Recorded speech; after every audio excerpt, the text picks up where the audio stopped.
Welcome to the 13 Days of Halloween. This is episode 1, and it's a great little episode. But today will be one of a special ones, a story, if you will. This one, well, it really happened, but I'll let you be the judge of that. A long time ago, I had a friend. He was pretty chill, and later he moved away. I experienced a bit of what I'm about to tell you, and it's still something that, well, sends a chill up my bony spine. So, let's just get into it. This is the story he told me, so just give me some time. After all, I experienced a little bit of it, and it's not something that's for the faint of heart. And to be fair, you can laugh if you want, but unless you were there to experience it, can you really judge?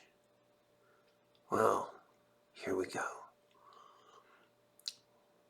A long time ago, long before I can remember truly so much, I was with my mom and grandmother. We lived very simply. My mom worked on the Norton Air Force Base. Nice little place. The accountant, but it was a particular time of year and my mom was feeling a little down. So was my grandmother.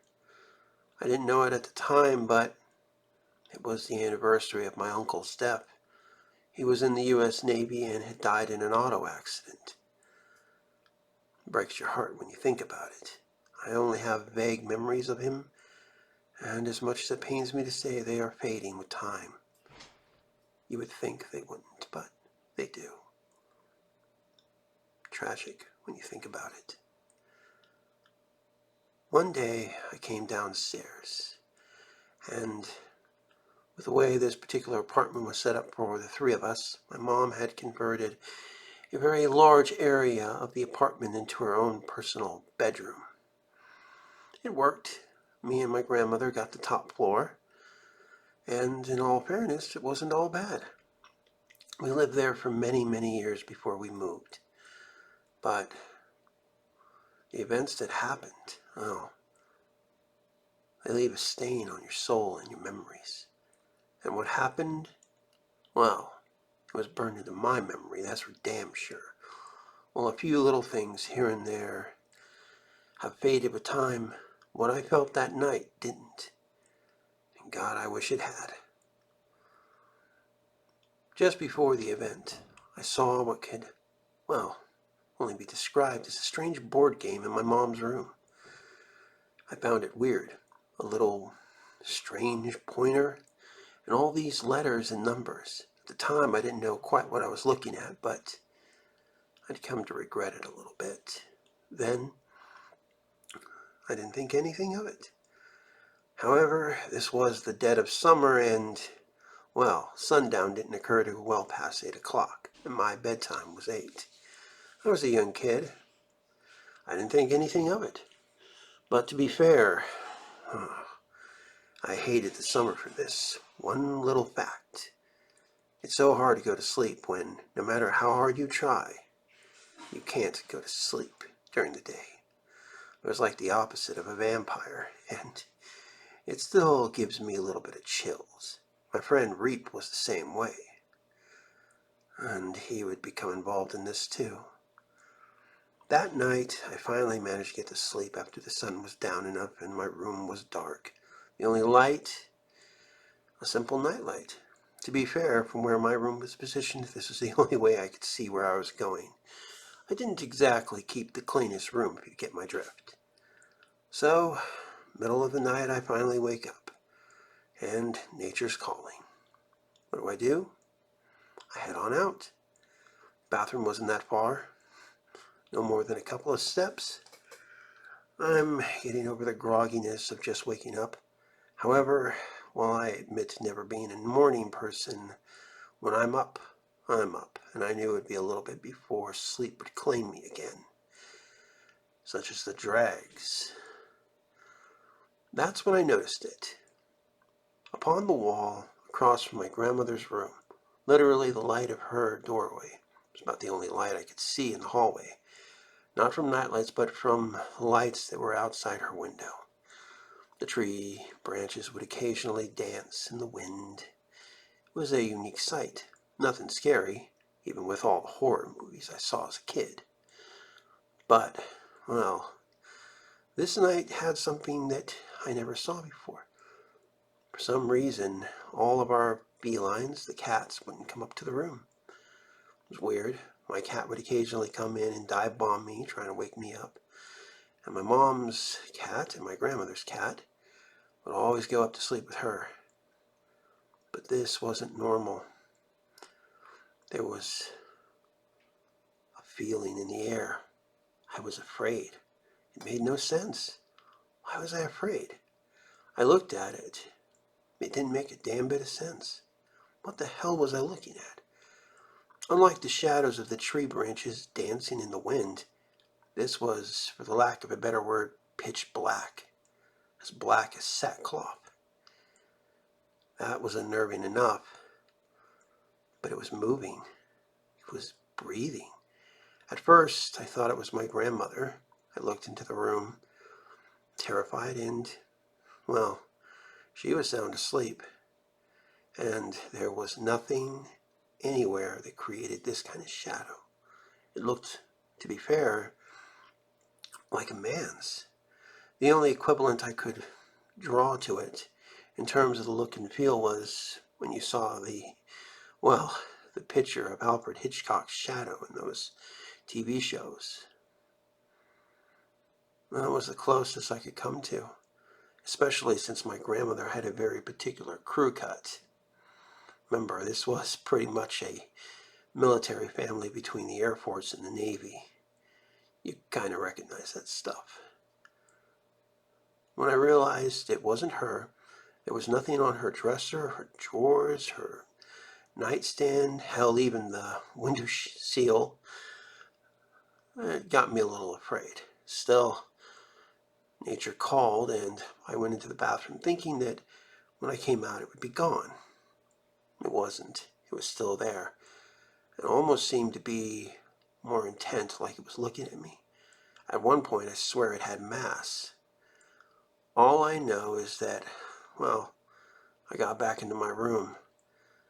But instead of jumping into bed, I went right for my toy box.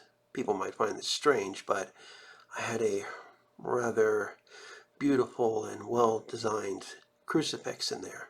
Sounds strange, but I never lost it thanks to this. I grabbed that, jumped in my bed, put my covers over my head. I peeked out a few times and it was still there, but I felt safe in my room. Don't know why. But it was like that hallway, like he was just waiting for me to go by. All I know is I wasn't doing anything till the sun came up. Eventually, sleep claimed me, but it was a dreamless sleep. No dreams. Weird. Not even the ones that made you think you were actually awake. The ones that were so real that when you fell, you actually felt like you were falling until, you woke up. None of that. Weird. I woke up the next morning and everything was fine, but my mom and grandmother, they didn't look so good. They looked weird. Eventually, though, my friend came over, Reap. We were living up in my room. He had a sleeping bag, and we saw it again. Both of us. He was a little less on the bathroom side than I was, but he was a pretty light sleeper, I'm sorry to say, at that time. And he saw it, felt the same fear. He told me whatever the hell was out there, that wasn't normal. But at least I wasn't making it up, and I wasn't alone. We kept it to ourselves, though. Who the hell would believe us? It was so weird. Years later, right before Reap would move and I would also move, I was in a Toys R Us. He was there too. He was looking for a Godzilla toy. My mom was the same way. Those long freeway trips, that movie CB4, it's not a joke. You really are in a parking lot up there.